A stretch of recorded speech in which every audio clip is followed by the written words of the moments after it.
Olá, muito bom dia! Sejam bem-vindos a mais um programa TV News.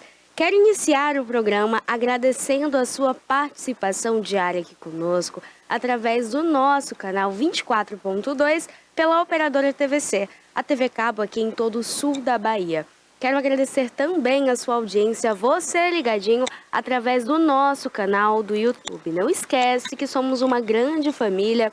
Por lá você consegue conferir alguns trechos aqui de nossas entrevistas, tanto ao vivo como neste momento, quanto as nossas reprises. Por isso, inscreva-se em nosso canal, não esquece de ativar a notificação, porque todos os dias ao entrarmos ao vivo com notícias da Bahia, Brasil e do mundo, a gente partilha esse momento mais do que especial juntos. Sinta-se também à vontade para deixar o seu comentário, sugestão, através dos nossos comentários, o nosso chat ao vivo. Eu fico ligadinha aqui, olha, vendo tudo que vocês mandam e com certeza, tiverem alguma dúvida, alguma pergunta sobre qualquer assunto, alguma informação, trago também como atualização para vocês. Não esquece, instala também, através da sua galeria de aplicativos, o TV Play Brasil.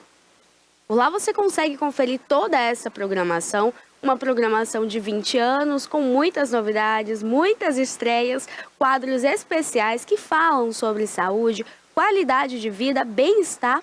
Além de tudo, falamos sobre direito, política, a gente fala sobre economia, temos aquele dia com dicas de filme, cultura, muito cinema, arte e poesia. Além de tudo, tem entrevistas especiais com especialistas que você aí de casa não vai perder. Vai ficar antenado e qualquer dúvida pode deixar também sugestões e dúvidas em nosso Instagram, TV Play Oficial. Por lá você consegue conferir tudo isso e somos uma grande família. A gente coloca também alguns trechos daqui da nossa programação, novidades e o que rola também em nossos bastidores. Por isso, entra agora em seu Instagram, TV Play Oficial, segue a gente por lá. Afinal, a gente tem essa amizade, a gente tem essa parceria e com certeza você de casa não vai perder nada.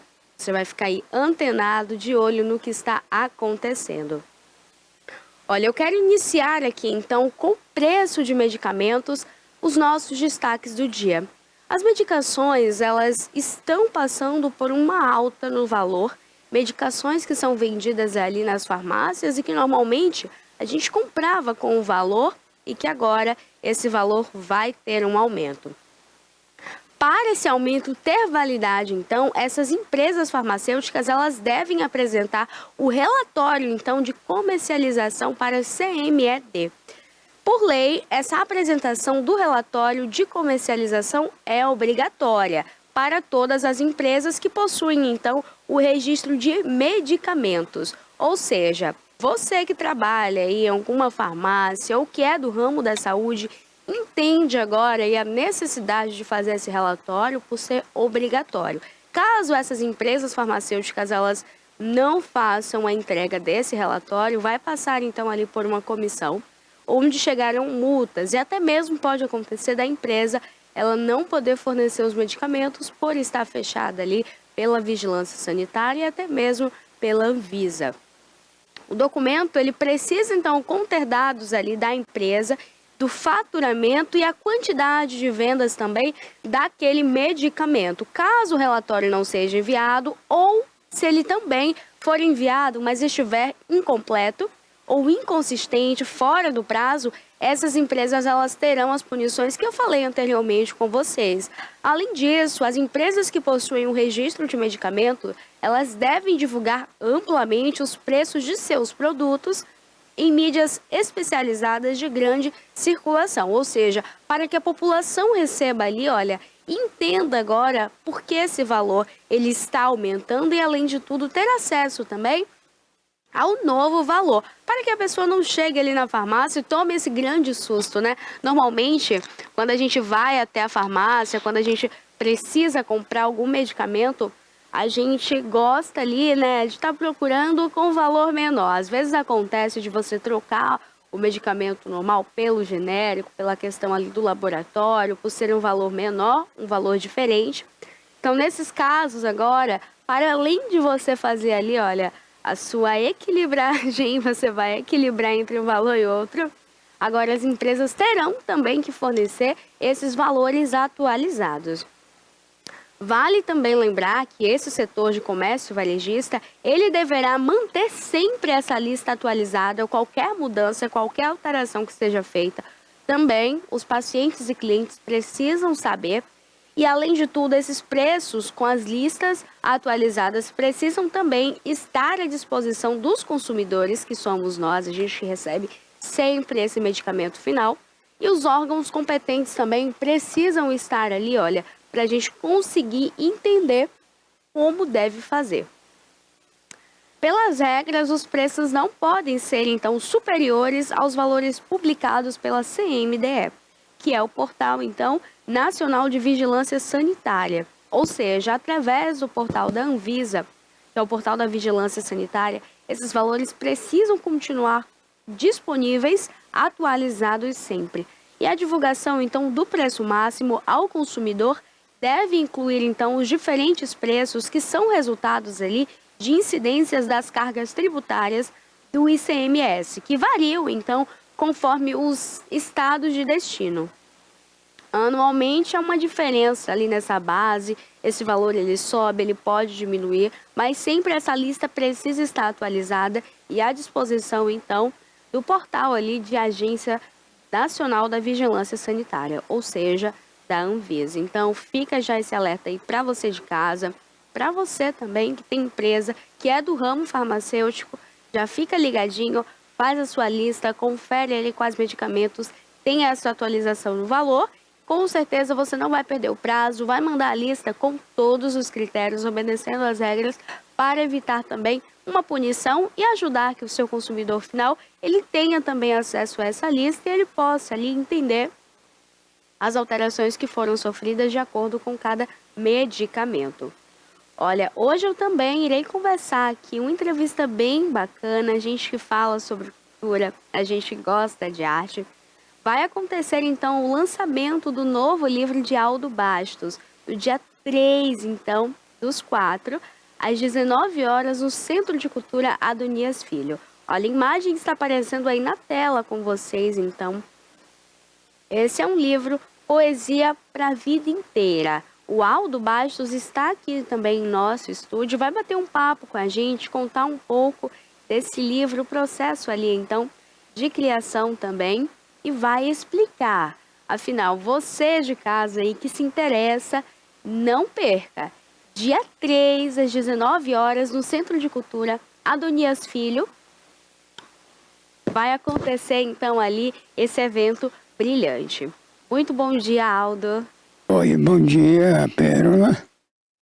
Com imenso prazer, com muita alegria, que eu estou hoje aqui mais uma vez nos estúdios da TVI.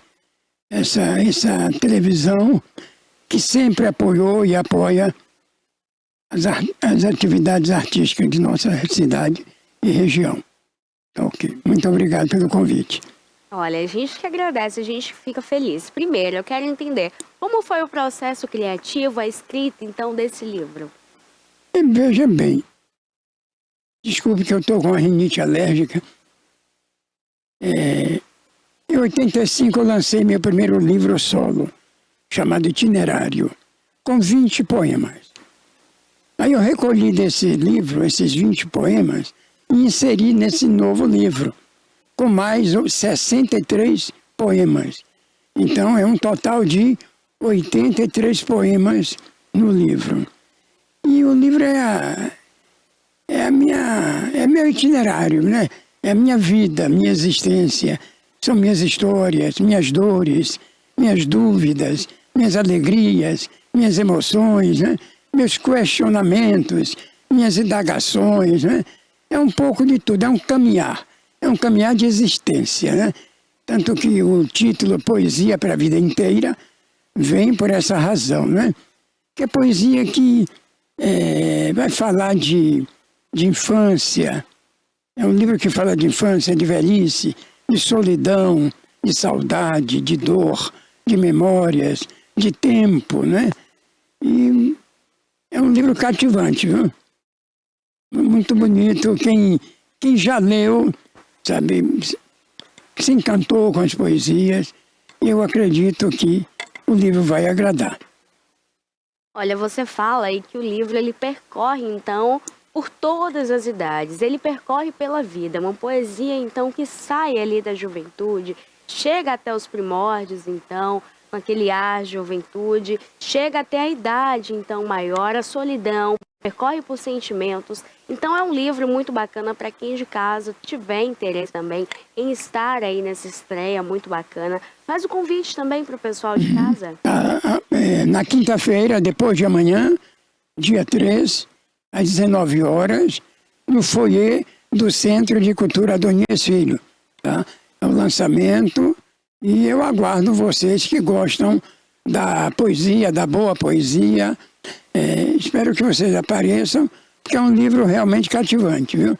Talvez eu seja até suspeito para falar, mas quem já leu, sabe, com prefácio da professora Tica Simões, né, que é uma história, né, é uma mulher extraordinária, né, comentários de Geni Xavier, né, que é professora, ativista cultural, capa de Evandro Guimarães, pela Via Editora, né, de Agenor Gasparetto, com organização de Gabriel Xavier. É um livro bem cuidado, sabe? Uma equipe boa, viu? E me ajudou a produzir esse livro, né? A realizar esse projeto, né? E são temas universais, né? Quem não sente solidão nessa vida, né? Quem nunca se sentiu só? Quem não sente saudade, não é mesmo? Quem não está preocupado com o tempo, amanhã, né? Quem não sente saudade da infância? Quem não está vivendo no momento, a pessoa que já tem a minha idade, sabe, o peso já dos anos, né? A idade chegando. Então é um livro que percorre por todo esse caminhar de vida, né? Esses questionamentos, quem sou eu, o que é que estou fazendo aqui, não é mesmo? Onde ficou a minha infância, né? O que é envelhecer, o que é sentir saudade, né? O que é estar só, né? O que é o tempo, né? E fala de rio, fala de mar, de natureza, de pássaros, de ecologia, sabe? É um livro cativante mesmo. Olha, é um livro realmente muito bonito, um livro que desperta na gente diversos sentimentos. E a leitura, além de tudo, ela te faz percorrer por outros mundos, em outras dimensões, né? A leitura, além de tudo, além de abranger essa sensação lúdica dentro de nós, ela também desperta muito conhecimento, muita curiosidade e alegra também a vida. Então, esse é um livro... E a poesia pode salvar o mundo, viu? Enquanto muitos lançam bomba, eu estou lançando poesia, né? A poesia encanta, a poesia lhe acolhe, lhe recebe, né? Lhe traz beleza, questionamentos, lhe faz refletir, lhe ajuda a caminhar, né? Ameniza nossas dores. A poesia tem um poder de encantamento e de persuasão muito grande, viu? De ajudar, né? Olha, então fica esse convite a você de casa que tiver o interesse, então, em conhecer, em percorrer por todos esses sentimentos. Afinal, a poesia, ela consegue encantar, ela tem essa arte, como você disse, de acolher. Então, fica esse convite aí também para você que tiver esse interesse, então, em percorrer pelo mundo da poesia, por esse mundo lúdico. Tem um poema aqui chamado O Rio e o Mar. Eu estava pensando, porque o poeta, ele escreve buscando esclarecer aquilo que ele tem dúvida, né? Você vê o rio, todo o rio. Qual o destino do rio? Chega aonde? Ao mar, não é mesmo? E quando ele chega lá, qual é a recepção? Ele simplesmente desaparece. Eu falei, nós somos como o rio. Aí eu digo aqui, há quem diga que o destino de todo o rio é encontrar o mar. E em sua sanha incessante, em busca do grande oceano, vai correndo e contornando todos os obstáculos. Sinuoso e voraz, vai levando tudo que encontra pela frente. Ora largo, ora estreito, ora raso, ora fundo. Vai deixando para trás toda a paisagem que se descortina na sua margem. O encontro com o oceano é a apoteose da chegada. Mas quando chega e se depara com aquele mundo de água, timidamente mistura-se e desintegra-se. E aquele rio, majestoso, impetuoso e garboso, que tanto lutou, vencendo todas as adversidades para alcançar a glória de chegar ao mar, já não existe. Ah, meu Deus, muitos são como o rio. Quando alcançam a glória sonhada, perdem a essência e desaparecem na ilusão da vitória. Caramba, além de forte, é perplexo, né? A gente consegue entrar dentro da poesia e sentir ali em diversos aspectos. O poeta é esse cara que ele vai onde muitas pessoas, às vezes, não enxergam, não pensam aí. Pô, o rio viaja tanto, chega no mar e ele desaparece. São aquelas pessoas que lutam para alcançar o sucesso, a glória, e quando chega lá, se perdem na vaidade, no egoísmo, na ambição, e perdem a sua verdadeira essência.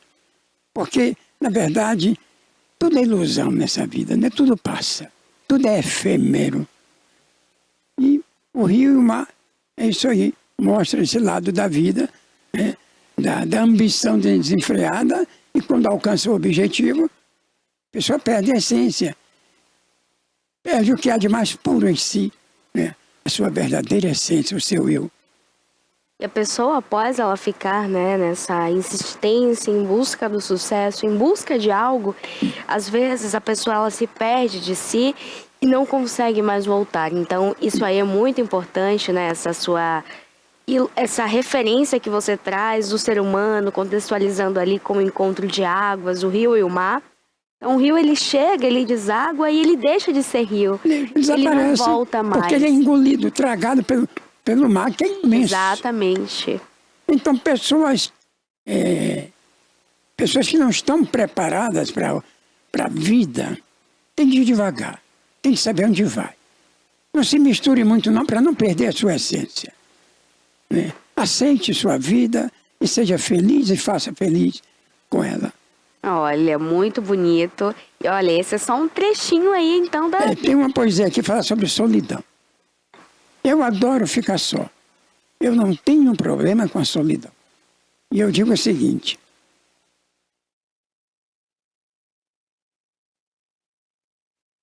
Deixa eu ver aqui. Agora deu um branco. Olha, e é muito interessante quando a gente fala sobre essas poesias do não se encontrar quando a gente busca tanto por algo e sobre a solidão. Diz assim, fica só não significa estar só. Infeliz do homem que não gosta da sua própria companhia. Aí sim, ele está fadado a viver só e conhecerá a verdadeira e profunda solidão. E só se sente só, e a verdadeira solidão é aquela que a gente está vazio de si. Eu esqueci, mas eu vou mandar assim. E só se sente só quem está vazio de si, quem não viveu, gosta da solidão. Entre nós não há divergência, concordamos em tudo. Ela conversa comigo, sussurra nos meus ouvidos e só me diz o que eu quero ouvir. Muito forte. Então esse aí é o gostinho do quero mais para quem está em casa. Então o livro está todo nesse caminho aí, de questionamento, fala de saudade, de tempo, de solidão, de memórias, de infância, né? de velhice, e até alguns questionamentos quando a gente para e pensa, para onde eu vou? Né? O que é que eu vou levar quando deixar de existir? Exatamente. Eu não trouxe nada, né? O que eu vou levar? Também nada. O ser humano, ele entra nessa busca incessante. Vai deixar história, saudade, se plantou saudade, mas a gente não leva nada. A gente leva só o amor, né, que a gente viveu, né, e a alma, né, lavada, como eu digo no poema. Então, o livro está bem interessante. Olha, um livro bem interessante, um livro bem escrito, bem produzido, com diversas participações aí, olha, para fazer então essa arte percorrer por um longo caminho. Fica outro poema, viu, Pérola? Eu fiz recentemente. Chama-se Silêncio. E está no livro. Eu digo assim: quando perceberes que nenhuma palavra expressará o que sentes e o que pensas, emudeça. Há tanta verdade em não dizer nada. O silêncio é o grito da alma. A semente germina em silêncio e silenciosamente rasga a terra e desponta para o céu. A árvore cresce em silêncio e em silêncio nos dá sombra e frutos. A lua surge silente. A lua, e ao cumprir sua excelsa e bela jornada, retira-se sem dizer nada. O sol nasce todas as manhãs. Ardente, né? Dá o seu espetáculo de luz e calor e, sem fazer alarde, recolhe-se para o colo da noite. Até no grito há silêncio, pois é no silêncio que se planeja o grito. Olha, muito bonito também, mais um poema muito bonito. Eu esqueci alguma coisa, porque não é fácil decorar tudo, né? Não, e fazer uma arte dessa aí, olha, já é de se admirar, então a gente entende. Então meu livro está nessa linha aí, viu? Tá? De temas bem universais. Em qualquer idioma que ele for traduzido, ele será entendido. Porque dor, solidão, saudade, vida, tempo, silêncio, né? Tudo isso, todos passam. O mundo inteiro passa, sente. Né? Exatamente. A dor de cada um do ser humano. Então é isso. Olha, aí. então é muito interessante que você vá também conhecer, prestigiar esse momento. Além de ser um livro muito bonito, a capa também mostra pra gente. Olha, a capa é de um rapaz que é, sabe, um dos melhores designers aqui da Bahia. Chama Evandro Guimarães. Tá? A capa, Poesia para a Vida Inteira, a capa já sugere o que vem dentro do livro. Tem esse caminhar dessa criança que lá na frente já é um adulto. Então esse itinerário, essa existência, né? É a nossa vida, o nosso caminhar. Né? São nossas dores, nossas angústias, nosso percurso, nossa estrada, nosso caminho. Então, essa capa tá ali, né? É do Evandro Guimarães e eu fiquei muito feliz com o trabalho realizado. Temos também o prefácio da professora Tica Simões, comentário de Geni Xavier, Carlos Chintome, Gabriel Xavier. Temos uma equipe, sabe? E a Genô Gasparetto, que é o editor da Via Literário, né? E que nos dá essa oportunidade, né? É o semeador de sonho, né? Eu sempre digo o seguinte, Castro Alves tem um poema que diz: bendito o que semeia livros, livros à mão cheia, e manda o povo pensar. O livro caindo na alma é germe que faz a palma, é chuva que faz o mar. Então, bendito a Via Literária, através de Agenor Gasparetto, que tem dado oportunidade a muitos poetas da região, né, realizarem seus sonhos e lançarem seus livros. Então hoje nós temos em Itabuna a Via Literária, né, que é essa editora que está nos apoiando. Olha, então os nossos parabéns então a todo esse apoio aos nossos artistas que precisam, para além da gente, do nosso carinho.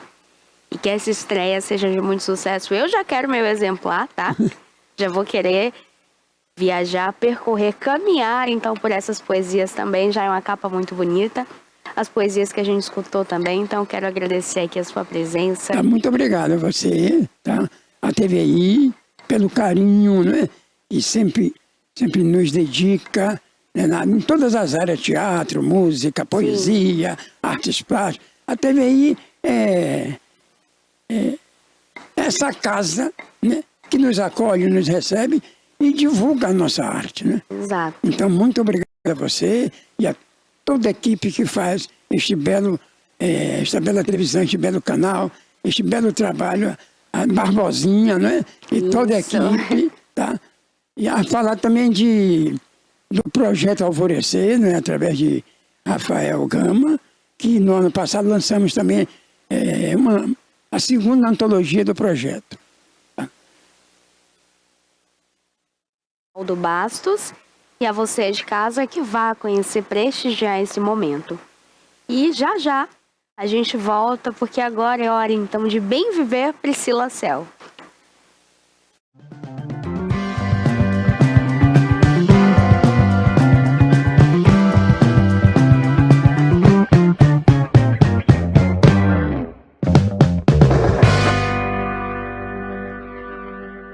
Olá, bom dia! Já está no ar o Bem Viver, o nosso encontro semanal que aborda temas relacionados à saúde, bem-estar e qualidade de vida. O mês de abril é dedicado à conscientização do autismo. O autismo é um transtorno de neurodesenvolvimento que acomete milhões de pessoas em todo o mundo e pode afetar a comunicação, a interação social e o comportamento. Hoje aqui no Bem Viver nós vamos falar sobre esse universo que ainda é bastante desconhecido e que precisa ainda ser compreendido e respeitado. Vamos falar também sobre as terapias, como que essas terapias elas podem melhorar a qualidade de vida. E vamos falar também sobre a importância de incluir na sociedade essas pessoas com autismo. E para falar sobre tudo isso e muito mais, temos um especialista que é psicopedagoga, especialista na área de autismo, que é a Michele Costa, e vai falar conosco aqui tudo sobre esse assunto. Bom dia, Michele. Bom dia, Priscila. Seja bem-vinda. Prazer grande estar aqui e poder falar sobre autismo é sempre importante para que a gente, de fato, consiga conscientizar melhor, né, tanto pais quanto profissionais da inclusão dessas crianças. Então, prazer estar aqui. A honra é nossa, tá?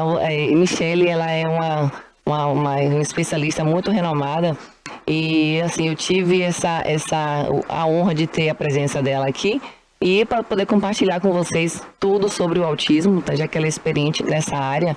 E em abril, né, como eu falei, nós comemoramos, né, temos esses eventos, conscientizações sobre o autismo e estamos já na programação de abril. Então, vamos aqui falar um pouco com a Michele. Michele, fala um pouco sobre a sua formação, sua área de atuação, para que as pessoas te conheçam um pouco mais. Okay.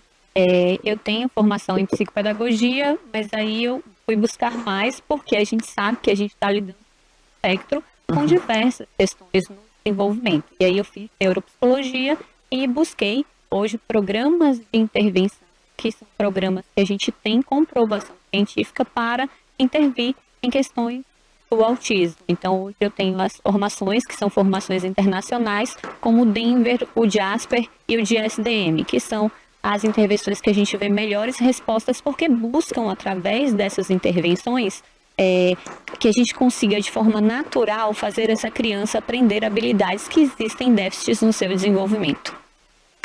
Michele, sobre o autismo, defina de uma forma mais detalhada sobre esse transtorno. A sigla TEA, o que significa a sigla TEA, que tem a ver com o autismo? Me explica um pouco mais, por favor. TEA significa transtorno do espectro autista. E por ser um espectro, a gente tem diversas características que são acometidas no desenvolvimento dessa criança. Então, essa criança vai ter prejuízos desde áreas de comunicação, comportamento e interação social. Porém, por que a gente fala de espectro? Porque nenhuma delas vai ser igual à outra. Então, o comprometimento, mesmo dentro dessas três áreas, podem vir diferentes, né? E ter um prejuízo mais significativo para umas crianças e para outras menos. Qual é a causa do autismo, Michelinho? Porque assim, muitas pessoas têm dúvida se é uma condição genética ou se os hábitos de vida dos pais podem influenciar nisso. Qual é a causa do autismo? A gente ainda não tem nada certo, assim, né? Que a causa é isso. Mas é uma causa genética. E o que se investiga hoje é que não é só um gene que está, né, comprometido. Existem diversos genes na nossa construção que pode ter, né, um prejuízo e, de fato, gerar o autismo. Então, assim, existem fatores também ambientais que trazem esse prejuízo, né? Mas eles muitas vezes estão relacionados à gestação, a algum uso de medicação.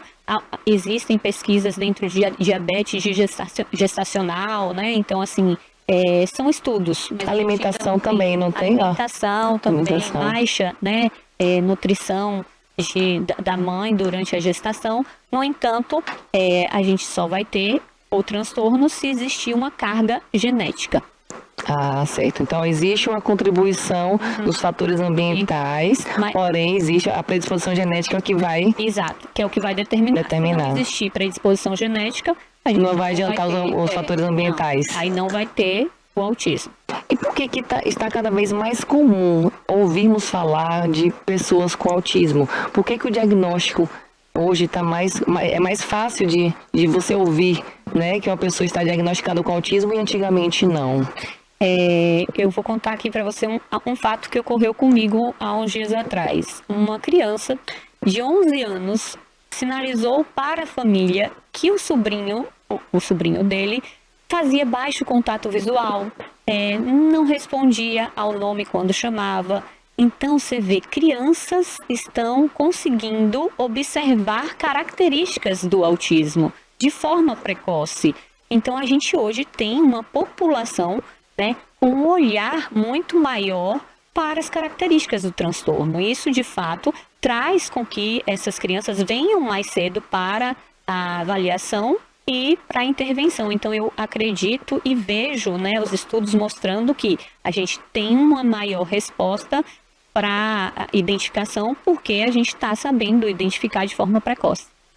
A questão de levar também informação, que é o que nós estamos fazendo aqui, né? Levar informação para o leigo, para quem não entende, uma criança, né, como ela está dizendo, se uma criança teve esse olhar, é porque chegou informação para ela, né? Então, assim, juntamente com também os avanços de pesquisa, com os testes dos métodos diagnósticos, então toda essa soma favorece, né, para a rapidez, né, uma maior agilidade desse diagnóstico, né, da criança ou da pessoa com autismo. Perfeito. Quais são os primeiros sinais de autismo nos bebês e nas crianças? Eu costumo dizer que os sinais, muitas vezes, eles são vistos pela mãe. Então, uma dificuldade grande, às vezes, de identificar é ouvir essa mãe, porque a mãe chega, muitas vezes, falando, olha, ele não me olha na mamada. Ele não brinca, quando eu brinco ele não traz aquele sorriso social, ele fica muito preso a objetos e não a pessoas. Então, essas são características que já no início do desenvolvimento nós conseguimos pensar sobre autismo. Essa criança que não atende ao chamado, a partir dos 9 meses a criança já atende a um chamado. E essa criança não atende, né, João, e João não está olhando, a gente já tem um sinal ali que precisa de uma investigação.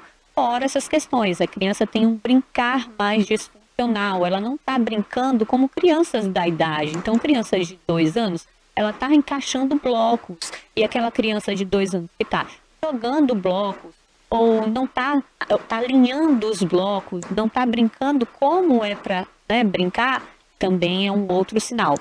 Então, esses sinais, assim, no desenvolvimento inicial, são os marcadores de reciprocidade social, né? Essa criança, ela não consegue interagir e aprender com seus pares. Então, a partir de 9 meses, é esperado que essa criança tenha um contato visual maior, que ela atenda aos chamados. E também tem as questões de déficits. por exemplo, audição. Então, tudo isso vai ser investigado também. Se é só uma falta, uma diminuição da audição, mas tudo isso vai ser investigado para chegar, né, Michele? Não é só chegar com pontos específicos. A gente vai falando dos testes, né, de todos os métodos de diagnóstico. Então, a idade possível para poder dar o diagnóstico do autismo seria? Então, hoje a gente pensa num diagnóstico seguro a partir dos 2 anos de idade. No entanto, as pesquisas mostram que com 6 meses de idade, a gente já consegue fazer uma avaliação de triar o desenvolvimento dessa criança, que é observar essa parte de contato visual, observar as interações dela com o adulto, o quanto ela fixa, né, esse olhar e essa atenção no adulto e não nos objetos. Então, a partir dos 6 meses, a gente já consegue triar o desenvolvimento dessas habilidades de interação social para conseguir já falar assim, intervenção inicialmente, né? Hoje eu atendo na intervenção precoce, então eu recebo pacientes a partir de 9 meses e já vem. Não tem diagnóstico, mas já é uma intervenção precoce para estimular. Para estimular, exatamente. E a gente tem muitas respostas, né? A gente vê crianças que tinham baixo repertório de interação, de comunicação, fazendo isso em pouco tempo, com a intervenção intensiva, né, do dia a dia. Agora, Michele, é uma dúvida que as mães devem carregar com elas, porque elas devem ficar se perguntando se é um atraso de desenvolvimento ou se é autismo, né? Qual seria a diferença do atraso de desenvolvimento para o autismo? Para a gente pensar num diagnóstico diferencial entre autismo e atraso, a gente tem que entender que o autismo tem 3 marcadores centrais.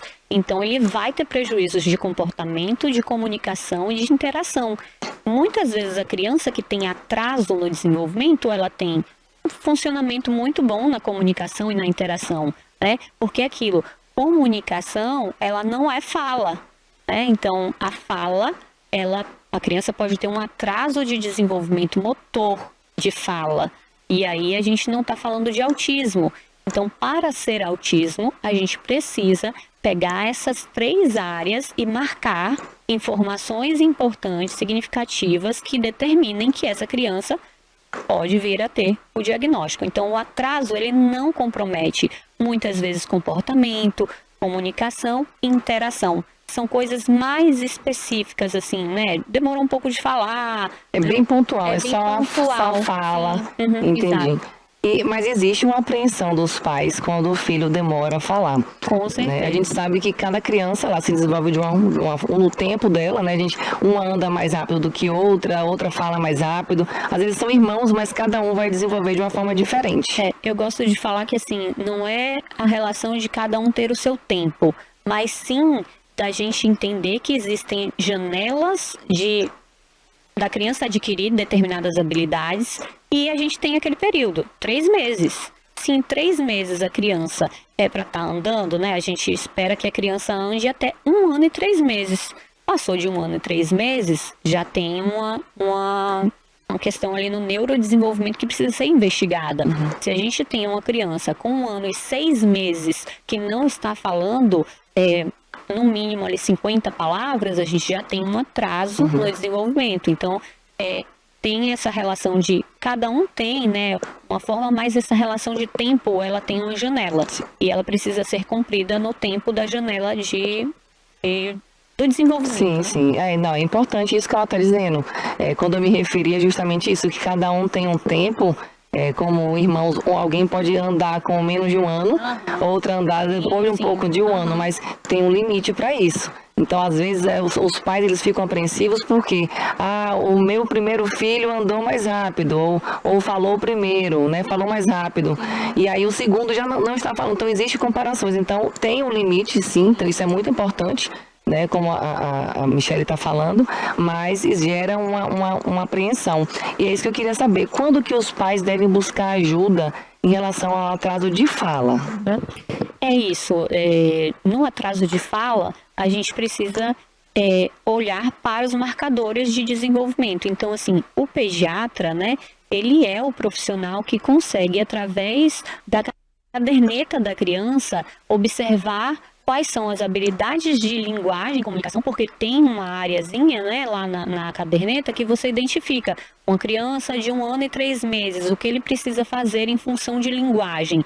Então, eu já consigo olhar para aquilo ali e os próprios pais olharem a caderneta para ver, né, a criança precisa nessa fase estar falando 10 palavras, e aí você vai falar, ó, não está falando, o que eu preciso fazer? Então, como é que eu posso estimular?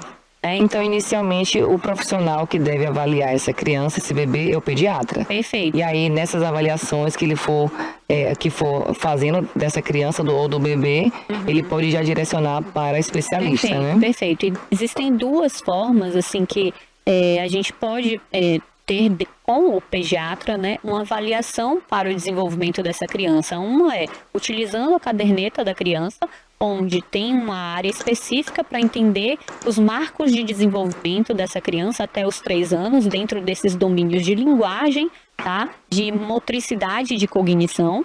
E existe também uma avaliação que é uma triagem, tá? Para a gente pensar em riscos de autismo, que é o MCHAT. Lá nos Estados Unidos, né, em grandes países, eles são usados como triagem básica. Então, toda criança, a partir dos 16 meses, eles utilizam essa triagem de risco para autismo. Aplicam o MCHAT com a família e aí a gente tem indicadores se é preciso fazer uma intervenção ou não. Aqui no Brasil ainda é muito falho, mas existem pediatras que já fazem isso com crianças ali a partir dos 16 meses. Entendi. Ô, Michele, existem níveis de autismo? Sim, existem níveis e hoje, né, é classificado como nível 1 de suporte, nível 2 de suporte e nível 3 de suporte. Os níveis, eles estão voltados ao grau de necessidade que essa criança precisa de apoio para a sua vida, tá? Então, no nível 1, eu tenho uma ajuda que essa criança vai precisar, uma ajuda mais de menos apoio. Ela consegue viver socialmente, estar inserida num trabalho, academicamente, com pouco suporte. No nível 2, essa criança precisa de um pouco mais de suporte, é um suporte moderado para essas atividades do seu dia a dia. E no nível 3, essa criança precisa de muito suporte. Muitas vezes, no nível 3, a gente tem uma associação com o transtorno de deficiência intelectual. Então, a criança tem outras questões que comprometem, né, a sua inserção social e também, né, acadêmica, de trabalho, de tudo. Uhum. Como que é feita a avaliação nos casos de suspeita do autismo? Então, a avaliação na suspeita de autismo, ela é extremamente clínica, tá? Não existe nenhum exame, não existe nenhum teste que você vá colocar a criança para falar, essa criança tem autismo. A gente já ouviu falar tomografia, exame de sangue, não, tá? Nenhum desses exames vai te dizer se sua criança tem autismo, tá? Quem vai te dizer isso é a observação clínica desse profissional que faz todo um apanhado sobre o desenvolvimento da criança, entendendo, né, que ali os marcadores de comunicação, de comportamento e de interação social a gente encontra déficits. Então, a gente tem hoje, além desse olhar clínico sobre o desenvolvimento, alguns testes, né? Então, a gente faz testes, tem alguns protocolos onde a gente consegue fazer uma triagem e entender como essa criança preenche mais pontos, né? Para pensar que sim, é TEA ou não é. Pensar em outros transtornos, né? Porque, assim, muitas vezes a criança chega e a gente pensa, é autismo, mas aí você vai avaliar e entender e é outro transtorno, ou até síndromes, né? Acontece muito. Eu já atendi crianças que vinham para uma avaliação de autismo e a gente detectava síndromes super raras, né? Então, assim, é uma avaliação extremamente clínica. E quais seriam esses métodos diagnósticos? Existem testes, a gente hoje tem o SRS-2, que é um teste de responsividade social para entender como é que está, né, o desenvolvimento dessa criança. Existem outros protocolos de desenvolvimento, que é o IDAD, são testes mesmo mais restritos, né, mas que a gente consegue, através deles, identificar o atraso, né, e, consequentemente, fazer o diagnóstico. Dar o diagnóstico. E a intervenção precoce, Michele, o que é intervenção precoce e por que ela é tão importante para as crianças com autismo? A intervenção precoce, ela é aquela janela de oportunidade que o cérebro tem de poder ganhar estímulos na melhor fase da vida. Então, se a gente for pensar numa criança muito pequenininha, que o cérebro está em formação, ela tem muito mais conexões sinápticas do que nós adultos. Então, a intervenção precoce, ela é de extrema importância por isso, porque a janela de oportunidade que a gente tem para conseguir ganhar habilidades dessa criança nessa fase é muito maior. Ela tem um nível de aprendizado muito maior. Então, a gente fala de intervenção precoce nos estímulos para crianças de 0 a 6 anos. E quais seriam essas intervenções com maior evidência para o autismo? As intervenções hoje com maior evidência estão voltadas à análise do comportamento, tá? Então, a análise do comportamento, através de estudos voltados para essas áreas de comportamento, comunicação, interação, teve respostas através das suas pesquisas que essas crianças precisavam de estímulos específicos para essas áreas. Então, surge a intervenção naturalista, com base no modelo, com base na ciência da análise do comportamento, e aí surge o modelo Denver, que é esse modelo que eu atuo hoje, que é um modelo que ele prioriza a relação entre o cuidador, o terapeuta, e a criança. Então, se a gente hoje tem no autismo déficits de orientação social, reciprocidade social, a gente precisa de um modelo que atenda a essa base do problema que a gente tem. E aí os modelos naturalistas como o Jasper, o Denver, eles são modelos que preconizam isso na sua intervenção. Então eles vão olhar para a criança de forma individual, eles vão entender qual é o seu nível de desenvolvimento, quais são as suas preferências, como é que essa criança consegue brincar, como é que essa criança consegue interagir, ela vai buscar conexão com essa criança o tempo inteiro, tentando ensinar habilidades. Então a gente parte daquela ideia que o ensino ele é naturalista, ele não precisa ser através de demandas, que a gente tem a ideia inicial da análise do comportamento, mas que depois de um tempo foi visto essa mudança para entrar para uma estratégia mais naturalista. E aí surgem essas outras abordagens, como o Denver e o Jasper. Então, são os modelos hoje com melhor evidência para crianças autistas. E como o SDM, Denver, ele funciona na prática? Explica essa sigla, o que é o SDM? Ele quer dizer que a gente precisa se conectar com a criança para cada vez mais ganhar essas habilidades. E o que o Denver, qual é a proposta dele hoje? É que os pais estejam nas sessões. Por quê? Muitas vezes a gente faz uma intervenção de 1 hora com a criança vai para casa e mas ninguém dá continuidade. Exato. Lá, né? Então, assim, os estudos dentro do modelo Denver mostram que as crianças precisam estar em intervenção 20 horas semanais. Imagina se é possível fazer isso 20 horas num consultório.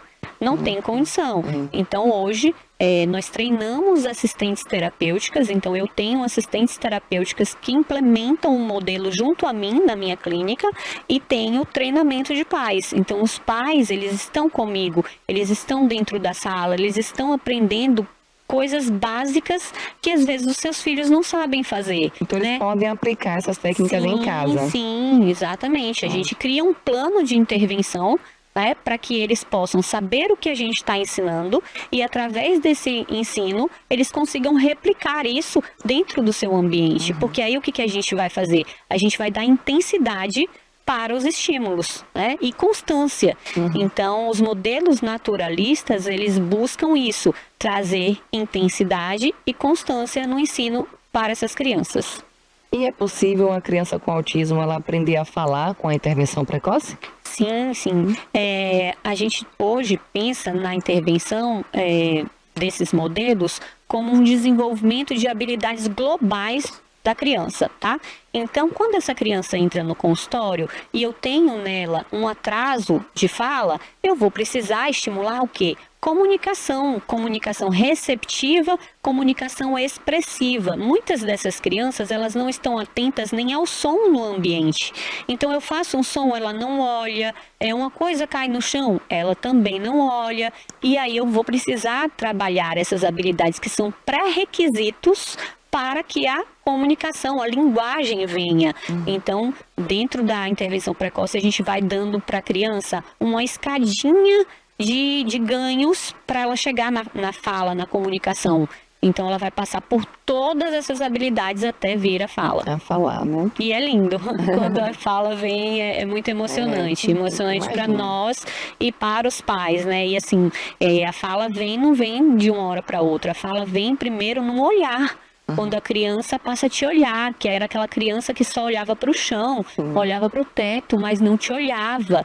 Ela já se expressa com os olhos. Ela se expressa com os olhos, te olhando, dizendo o que quer. Isso é comunicação. Então, isso é muito bonito. E a gente vai construindo isso através de passos bem seguros para ela. Porque não é entrar numa sala e falar, fala bola, fala casa. Não é isso. Existem todas as etapas que a gente precisa construir. E como melhorar a atenção compartilhada e a interação social desde cedo? No modelo Denver de intervenção precoce, a gente usa as rotinas sensório-sociais. Todo mundo faz um pouquinho de rotina sensório-social com o filho, que é pegar ele, jogar pro alto, fazer uma cosquinha, brincar de que vai pegar. Então, essas atividades ajudam muito na atenção compartilhada, porque a gente vai focar no outro. Então, as rotinas sensório-sociais são aquelas brincadeiras que a gente não precisa de um brinquedo, a gente não precisa de um recurso, a gente vai priorizar a nossa relação com a criança. Então, eu vou brincar de pega, colocar um lençol na cabeça, tirar esse lençol da cabeça, fingir que vai pegar. Eu digo que aqueles tios, que às vezes a gente fala, sabe aquele tio chato que chega para brincar, joga pro alto? Eles são ótimos nesse processo, porque eles conseguem trazer bastante essa comunicação e interação com a criança. Interessante. Michele, como lidar com os problemas do comportamento no dia a dia dessa criança com autismo? E depois, rapidamente, também sobre na escola. Como a gente pode falar a mudança de comportamento aos problemas, na verdade, de comportamento no dia a dia e na escola? Para a gente pensar em problemas de comportamento, a gente tem que entender qual é a função do comportamento. Essa parte é uma parte mais complexa da análise do comportamento, né? Que a gente vai analisar funcionalmente por que aquela criança está tendo determinado comportamento. E aí eu vou dar um exemplo. A criança joga os brinquedos no chão assim que o pai chega em casa. Ele começa a jogar tudo no chão. E aí a gente vai ter que pensar, nossa, esse é um comportamento disfuncional, não tá legal. Mas se a gente não entender por que ele está fazendo isso, a gente não consegue agir no foco desse problema. Então eu vou ter que entender, olha, ele está jogando no chão, por quê? Porque ele está querendo chamar minha atenção. Vamos pensar sobre isso? Pode ser isso. E a gente começa a levantar hipóteses para entender. Pronto, identificamos, ele está jogando para chamar atenção. Então a gente vai precisar ensinar um comportamento substitutivo. Como é que ele pode chamar a nossa atenção sem jogar os brinquedos no chão? E aí a gente vai ensinar um comportamento que seja mais adequado para que essa criança possa usar nos momentos que ele quer chamar atenção. Né? Então, assim, identificar a função do comportamento é muito importante para saber como lidar, porque muitas vezes essas crianças não têm repertório de comunicar o que eles precisam fazer. E qual seria o papel da escola na inclusão das crianças com autismo? O papel da escola é trazer para essa criança qualidade não só acadêmica, de estudo, de conhecimento, mas de vida. A gente está falando de crianças com déficit de interação social. Então, se eu não oportunizo que a escola seja esse lugar dela construir as mesmas relações que as outras crianças conseguem construir, eu não tenho um lugar bom para essa criança. Então, eu preciso, dentro da escola, construir esse lugar onde existem trocas, existem aceitação, existe olhar para as habilidades, né? Eu falo muito isso. Toda criança tem habilidade. Qual é a habilidade daquela criança autista que está ali? É nisso que a gente vai focar, é isso que a gente vai usar para aumentar seu repertório, tanto pedagógico, né? Também de interação social. Michele, até que ponto a intervenção precoce ela pode melhorar o prognóstico dessa criança com autismo? Muito. Eu digo que intervenção precoce é vida. A intervenção precoce muda muitos prognósticos de crianças que entraram para a intervenção com um nível de suporte 3 e com a intervenção estão no nível de suporte 1. Elas não vão deixar de ser uma criança autista, mas elas vão ter uma mudança, tá, de suporte para suas necessidades e cada vez mais vão conseguir entrar socialmente, ter uma vida social, né? Uhum. E quais seriam as terapias complementares que podem ser utilizadas junto com a intervenção precoce? Pronto. As intervenções hoje que a gente tem, a gente chama de uma equipe multidisciplinar no tratamento de crianças autistas, a terapia ocupacional, a fonoaudiologia, a fisioterapia. Então, assim, a psicologia, né, todos esses profissionais, eles fazem parte da intervenção com crianças autistas. A única coisa extremamente importante que eu enfatizo muito é que esses profissionais tenham conhecimento e formações específicas para atuar com autismo, porque a gente sabe que existem muitos profissionais, terapeutas ocupacionais, psicólogos, que estudaram e estudam bastante, mas se eles não dominarem o autismo, a gente não tem técnicas específicas para intervir com essas crianças. E o que é que nós precisamos pensar para que essas crianças sejam inseridas socialmente e profissionalmente? Eu digo muito isso para os pais, porque eu sei que muitas vezes é uma angústia deles, né? Poxa, o que o meu filho vai ser quando crescer? E aí eu falo muito, ele vai ser o que você consegue identificar de habilidade nele. Então, o que ele faz bem, né? Assim, eu já tive uma paciente pequenininha, foi crescendo e ela adorava fazer docinhos, decorar docinhos. E aí, ela hoje faz docinhos, sabe? Então, docinhos de festa, docinhos ela achou um lugar para ela socialmente e ela é feliz fazendo aquilo. Ela fez da sua habilidade algo que virou todo o seu trabalho, né? Perfeito. Então, eu acho que é isso. Identificar a habilidade da criança faz mudar, né, qualquer prognóstico e ajuda ela a ser feliz e socialmente estar dentro, né, da sociedade, do núcleo, né, exatamente. Michele, esse tema ele é muito vasto. Você conseguiu ser assim bastante objetiva, bem clara em suas explicações. A gente passaria mais tempo aqui falando, porque realmente é um assunto que requer, são mínimos detalhes, né? Então, como você falou, os campos que podem ser acometidos de fala, de interação social. Então, assim, seria uma discussão bem longa, mas assim, você conseguiu ser bem objetiva.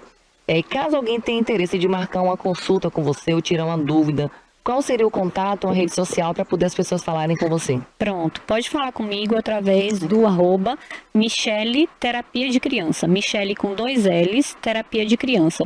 Lá eu vou falando muito sobre autismo, a gente tira dúvidas, pode conversar um pouquinho mais sobre esse tema. Eu queria agradecer muito a você pela sua presença, você ter compartilhado tanto conhecimento aqui para todos nós, telespectadores, né? Pessoas que querem conhecer mais sobre esse assunto. Então, muito obrigada pela sua presença.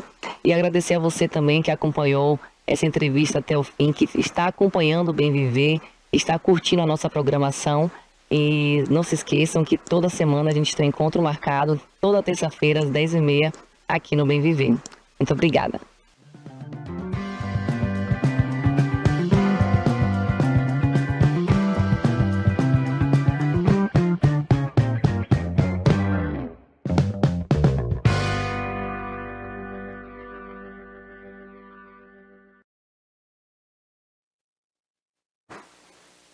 Olha, estou de volta com vocês então, após aprender bastante aí com o quadro Bem Viver, entender sobre o autismo, entender que as diferenças elas são bonitas, que a gente tem que respeitar, que essas crianças elas possam ter todo o apoio, o suporte desde o seu lar até quando ela tem esse convívio em sociedade, seja na escola, no dia a dia ali, aonde quer que ela vá, e que a gente consiga ter esse esclarecimento e muito respeito, né?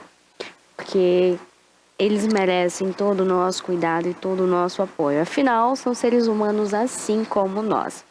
Olha, eu já quero iniciar aqui então os nossos destaques do dia com uma das notícias que tem viralizado aí nas redes sociais após algumas pessoas que utilizam aqueles patinetes ali disponíveis nas orlas da cidade, principalmente aqui em Salvador, na nossa capital baiana, elas não seguirem as regras, os critérios colocados ali então.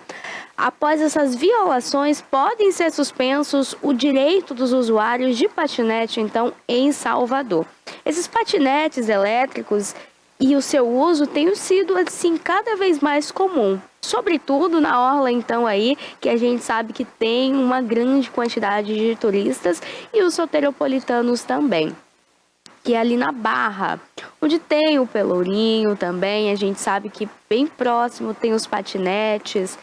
E nesse local aí em específico que aparece a imagem para vocês, tem um fluxo intenso de pessoas, então acaba que tem um uso mais comum.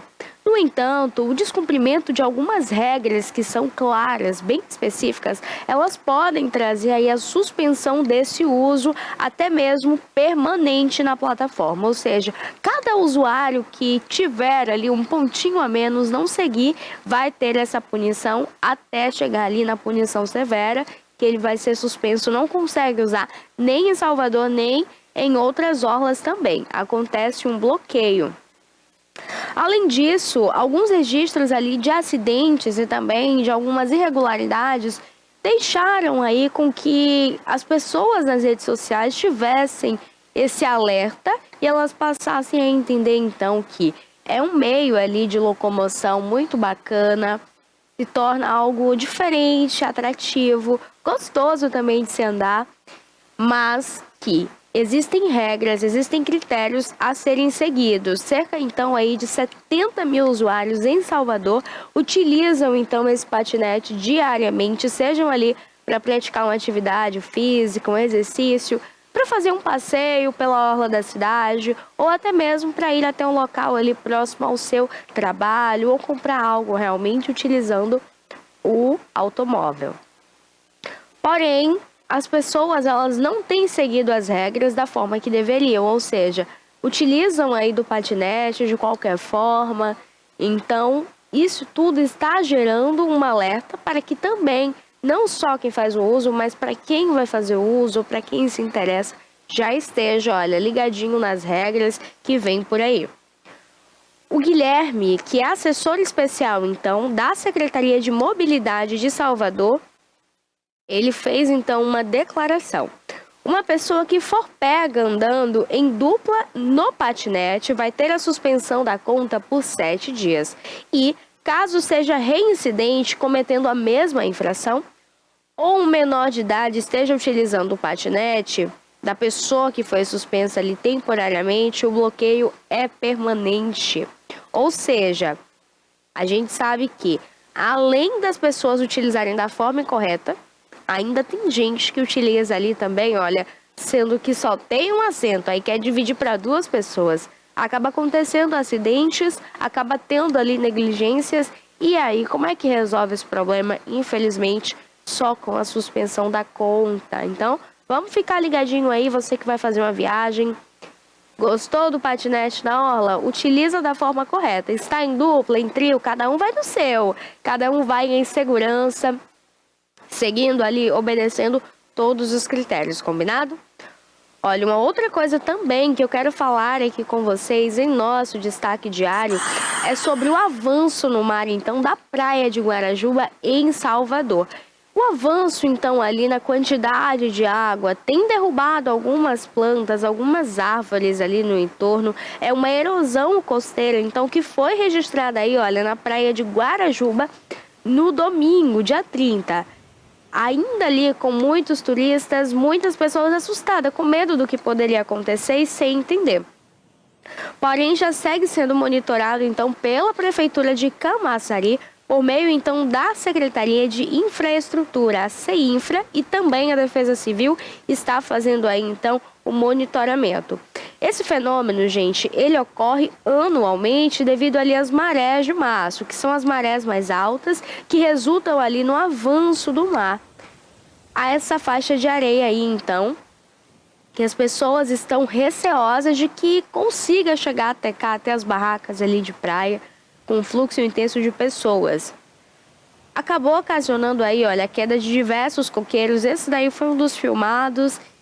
E alguns danos ali também nas contenções do local. O nível do mar chegou ali a 2,8 metros. Ontem, na segunda-feira, equipes então da CEINFRA, sob a gestão ali da Defesa Civil, coordenadas também, foram realizadas vistorias para avaliar a situação e planejar também algumas medidas que pudessem trazer segurança para as pessoas que estão ali presentes, para os barraqueiros também. Enfim, a gente entende que é uma situação erosiva do solo, acaba que com essas marés de março aumenta a quantidade de água, uma água muito forte, além de que é uma praia belíssima, então diversas pessoas vão aí durante todo o ano, é uma praia muito bonita realmente, Guarajuba. Tem assim um destino perfeito para você também que deseja conhecer um lugar tranquilo, com uma praia limpa. A gente sabe que a nossa Bahia, ela dá show aqui, o nosso Nordeste dá show em termos de praia bonita. Então, esse foi um susto. A gente consegue observar aí, olha, essa quantidade ali de areia tomada, então, aí pelo mar. A gente observa também que a altura chegou ali a quase 3 metros e, além de tudo, derrubou um coqueiro. Imagina lá você comendo a sua moquequinha gostosa, um calor, querendo tomar banho no mar, esperando ali a quantidade de água dar uma diminuída, a maré baixar, e infelizmente começa a levar tudo. Invade então essa faixa de areia, derruba ali diversos coqueiros, a gente consegue ver um caindo, tem um outro caído também.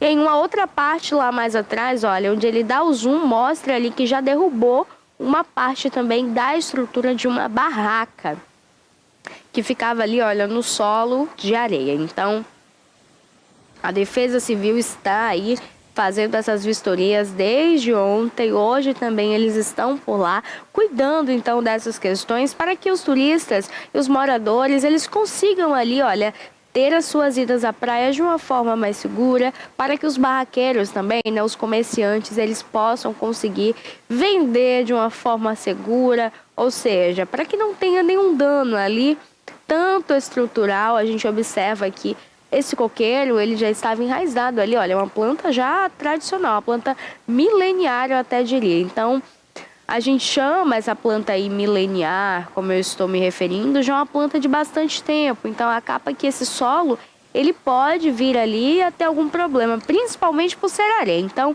essa areia aí, esse banco de areia, teve essa erosão. Esse processo de erosão costeira, que é chamado assim, devido a essa quantidade de água que chega levando. E agora a gente fica na expectativa de que tudo fique bem, de que se resolva aí essa questão, esse problema, então, em Guarajuba, juntamente aí a Secretaria de Infraestrutura com a Defesa Civil.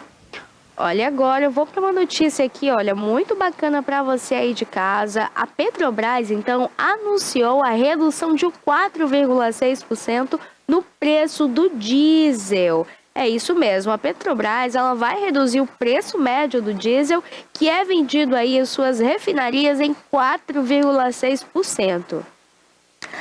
A presidente, então, do grupo, a Magda Chambriard, ela fez aí, olha, uma declaração confirmando durante um evento de assinatura no protocolo de intenções de um programa ambiental com o Banco Nacional de Desenvolvimento Econômico e Social. O valor por litro, então, passará aí a ser comercializado em média a R$ 3,55 por litro, uma redução de 0,17 centavos por litro. Essa mudança aí, olha, é uma notícia muito boa, uma notícia muito bacana. E ela entra aí a partir de hoje em vigor. É isso mesmo. Mês de abril já começa aí com essa super notícia. Tem também redução aí, olha, na taxa do diesel, no valor do diesel para você. Então, esse reajuste ele já foi anunciado e hoje ele entra em vigor. A gente sabe que esse valor desde 2022 tinha tido um aumento e foi gradualmente esse valor se estendendo, e agora com essa redução a gente gosta que o bolso dá mais uma acalmada. A gente quer que diminua mais? Quer, mas já é uma notícia muito boa, uma notícia muito bacana. Então a Petrobras anunciou aí essa redução de 4,6% no preço do diesel. Olha que notícia boa para você começar aí já o seu mês de abril com tudo. Olha, mas não é em todo lugar agora que a gente fala de alegria, porque São Paulo está passando por fortes chuvas. Santo André é localizado em São Paulo e presenciou aí, olha, diversos moradores presenciaram um alagamento extremo. A gente tem um videozinho, Cássio, roda pra gente o vídeo aí, olha, a enchente que está acontecendo então em Santo André. Este registro aí, ele foi feito já na tarde de ontem, no finalzinho ali do dia, durante esse alagamento que fez desaparecer ali a principal via da cidade. A gente consegue observar também que o Corpo de Bombeiro, com um bote, conseguiram procurar ali algumas vítimas, tiraram algumas vítimas também de seus veículos ilhados. Essa aí foi uma tarde de caos, então, vivida pelos moradores de Santo André, na Grande São Paulo. Essa chuva aí, ela atingiu toda a cidade, também acabou gerando aí, olha, essa cena muito triste. A gente observa ali a quantidade de carros, pessoas ilhadas, é um medo de fato, mas a equipe então de bombeiros começou ali o resgate logo que as fortes chuvas elas se iniciaram também e foi falado que a principal via já estaria interditada. Então eles vão ali em busca dessas pessoas a fim de ajudá-las e, claro, fazer o resgate da maneira correta. A gente consegue observar ali que, para além, olha, desse momento aí catastrófico, teve uma cena bem engraçada, uma cena inusitada. Nesse momento de chuvas intensas, acaba que os rios ali, eles sobem, né, o nível de água. E os bichinhos, os animais que estão ali, olha, nas redondezas, acabam então ficando sem ter para onde ir. E esse foi o caso então de umas capivarinhas ali, uma família de capivarinhas também que foi registrado. Inclusive, os cliques estão por toda a internet, as pessoas comentando, achando super engraçado. Elas seguindo ali, olha, numa linha reta e não desvia. Vai uma na frente, a outra passando os comandos e assim conseguiram sair aí ilesas desse temporal, chegando até uma margem, chegando até um local ali de mata para se abrigarem, né? E essa é uma alegria também, a gente vê os animaizinhos aí saindo em segurança dessas fortes chuvas que aconteceram também ali em São Paulo. Segundo a Defesa Civil, essas chuvas elas iniciaram por volta das 14 horas de ontem. Uma chuva de grande intensidade, então, acompanhada ali por rajadas de vento que já assustou os moradores, atingiu ali também o transbordamento de um córrego, que é o córrego Guarará, e o do rio Tamanduaté, que gerou aí um mega alagamento nessa avenida, como a gente consegue ver ali, olha, diversos automóveis e até mesmo, olha, a gente vê essas árvores aí enormes, quase toda ali alagada, comprometida. Esse é um risco também, um perigo. É uma quantidade de chuva que assusta realmente. Tem aí esse caminhão continuando o trajeto, que não pode acontecer. A gente sabe que nesses casos, mesmo com medo, com susto, sem saber para onde ir, continue ali, espere uma equipe de resgate chegar, porque não resolve o problema. Pelo contrário, pode acontecer ali também, olha, algum problema nesse caminhão. Esse caminhão pode apresentar ali algum risco maior ainda à vida desse motorista. Olha, as pessoas falaram também que os bombeiros tentaram ali resgatar essas vítimas que estavam nesses carros submersos, conseguiram ali chegar até alguns locais, mas até o finalzinho ali do dia ninguém tinha sido encontrado então. Porém, os bombeiros não desistiram e continuaram ali incessantemente tentando resgatar essas vítimas, buscando por esses carros que estavam ali submersos, outros veículos ilhados, e assim eles conseguiram também chegar até um carro, fazer um resgate, um outro que estava próximo, submerso. Eles saíram com muita preocupação, tentando ali salvar a tempo. Abriram a porta do carro, mas felizmente não tinha ninguém, o veículo já estava vazio. Essa é uma notícia também que a gente fala com alegria, né? Em saber que essas pessoas, elas estão bem, estão a salvo. Esse foi um momento também que as pessoas estavam ali no trabalho, né? Não é tanto um horário de pico, ou seja, não é um horário tão preocupante ali que as pessoas estivessem na rua.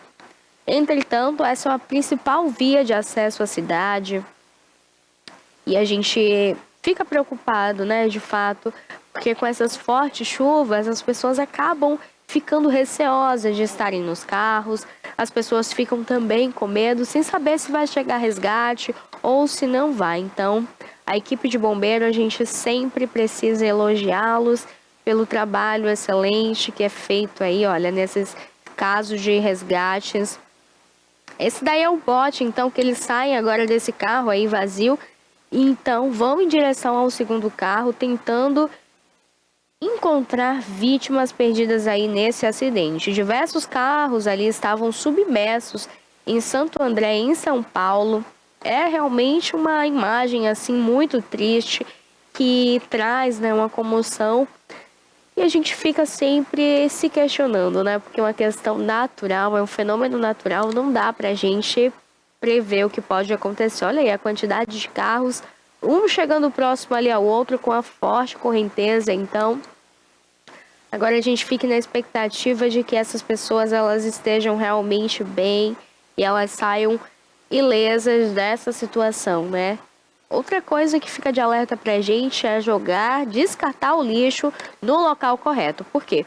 Com essas enchentes, os bueiros vão entupindo, então vai piorando os alagamentos. Se você descartar o seu lixinho no local correto, a gente pode ter uma redução aí, olha, nessa quantidade de água, nas mortes, nos perigos, nesses riscos, então. Então vamos também cuidar, fazer a nossa parte, elogiar o trabalho que é feito por essas equipes de resgate, que desde aquela enchente gigantesca que aconteceu no Rio Grande do Sul, a gente observou quanto os nossos profissionais eles precisam ser ainda mais valorizados. E a população também que se engaja, fazendo ligação ali para a Defesa Civil, para a equipe de bombeiro, a fim de ajudar. Então, que a gente continue com esse sentimento de solidariedade, de ajudar um ao outro.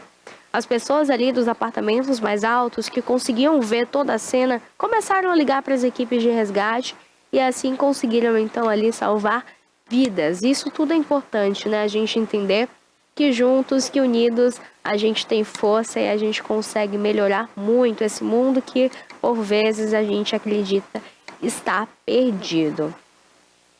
Olha, um outro destaque então aqui que eu quero falar com vocês também, para além dessa chuva aí muito forte, é o Imposto de Renda 2025. A Receita Federal ela começa então a receber nesta terça-feira ali declarações pré-preenchidas. Além de ter acontecido ali uma greve de servidores, que foi um dos fatores que tornou indisponível um modelo pré-preenchido logo no início do prazo, a gente agora tem um novo formato e ele deve, então, concentrar aí mais da metade dos documentos. Então, a partir de hoje, esta terça-feira, 1º de abril, a declaração pré-preenchida do Imposto de Renda Pessoa Física 2025, ano base 2024, precisa aí, olha, ter o envio entregue. A recepção dessa declaração pré-preenchida, ela começa 13 dias, então, após o início do prazo de envio do imposto de renda, pelo método tradicional ali do dia 17 de março. Ou seja, já está na hora aí, olha, de você consultar as formas que você consegue fazer esse envio. Nessa declaração pré-preenchida, a Receita Federal ela mostra ali ao contribuinte as informações de rendimento, deduções, bens e direitos e dívidas, além dos ônus reais, que são carregados ali automaticamente sem a necessidade da digitação, ou seja, já facilita bastante ali a situação. Para optar também pela declaração pré-preenchida, é preciso ter uma conta em níveis ouro ou prata no gov.com.br. Então você aí de casa tem conta no Gov, quer então tornar ali a sua conta prata ou ouro, você vai entrar lá, vai acessar, colocar os seus dados e também colocar uma ferramenta de segurança a mais, ou seja, uma forma também onde vai estar um banco vinculado ali a essa conta ou alguma outra forma, alguma outra metodologia que eles pedem por lá.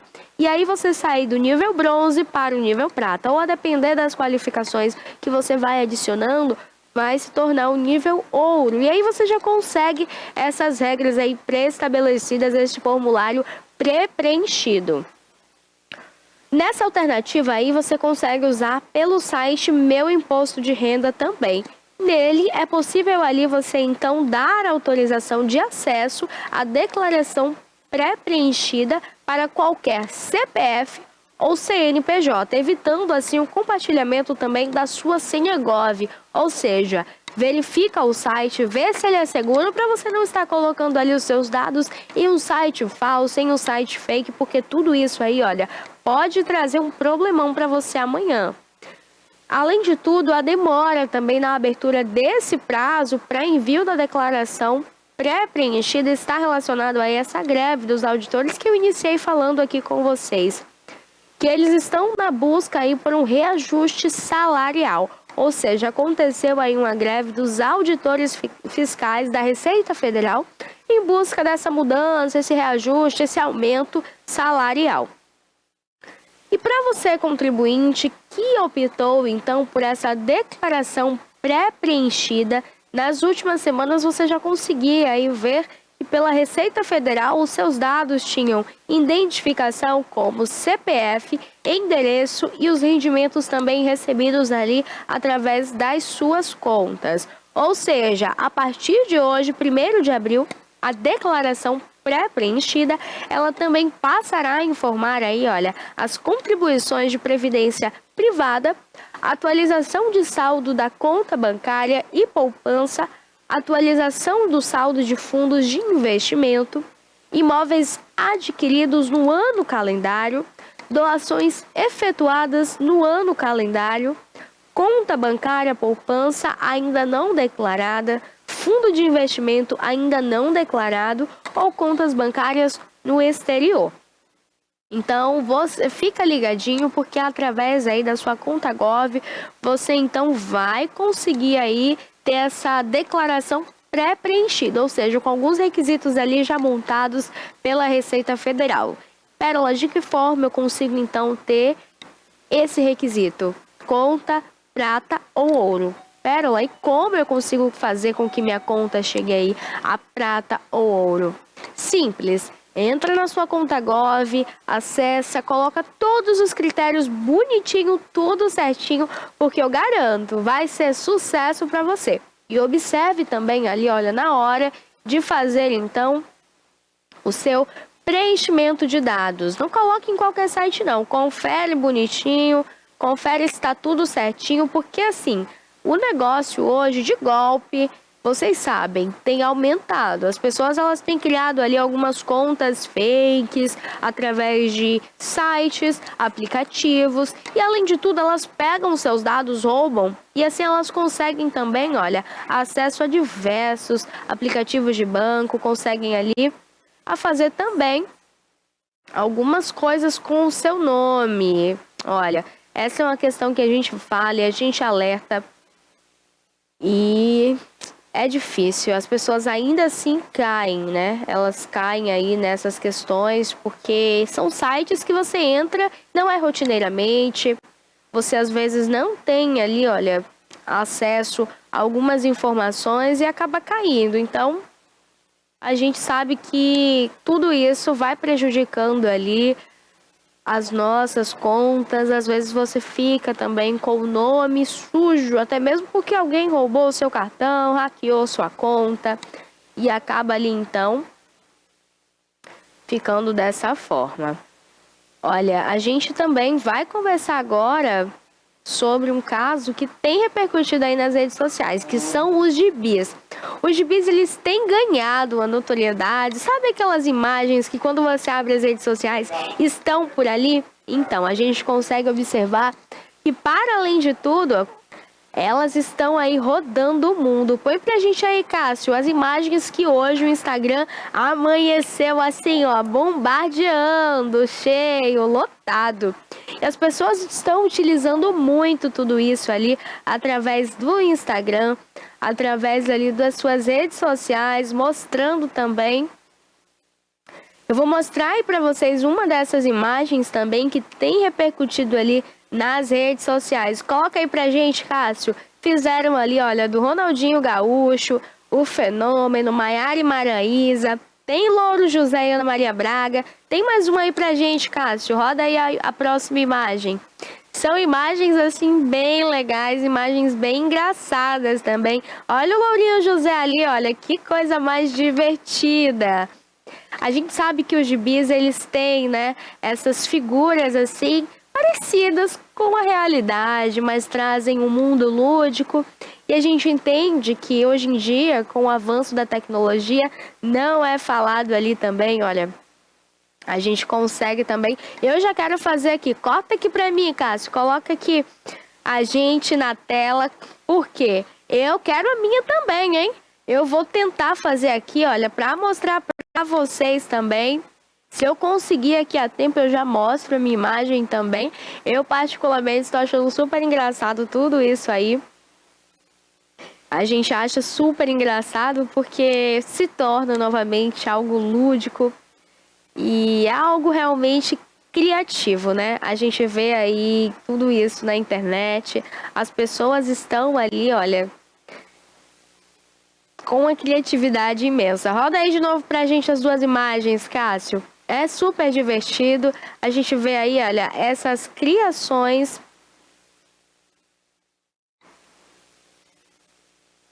Essas imagens aí a gente vê cada vez mais ali nas redes sociais, as pessoas mostrando, as pessoas fazendo. Eu particularmente achei bem engraçado. Começando aqui pela Maiara e Maraísa, olha, a imagem ali delas bem parecidas, as roupas iguais. O Louro José pra mim aí, ele está o melhor, é o mais bonitinho ali, gente, de verdade. É bem parecido, é uma figura bem engraçada, bem inusitada também.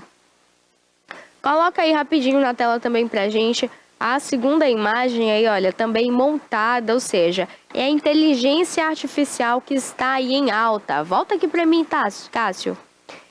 Essa inteligência artificial, ela monta ali a sua imagem, você põe a sua foto e daqui a pouco, ó, tudo bonitinho feito, tudo pronto para você. De uma forma rápida e é gratuito também. Então, você de casa, quiser aproveitar e fazer a sua criação também, esse é o momento. Olha, estamos chegando aqui já ao fim do nosso programa de hoje. Eu quero agradecer o seu carinho, a sua audiência, deixar um beijo carinhoso. Amanhã a gente retorna, hein? A nossa programação, ela não acaba por aqui. É só o TV News, ó, dando tchauzinho, mas amanhã a gente retorna. Agora ficarão aí, olha, com a programação especial Esporte e logo em seguida, Alerta Cidade com Denilton Santos. Um beijo carinhoso, fiquem com Deus e até amanhã.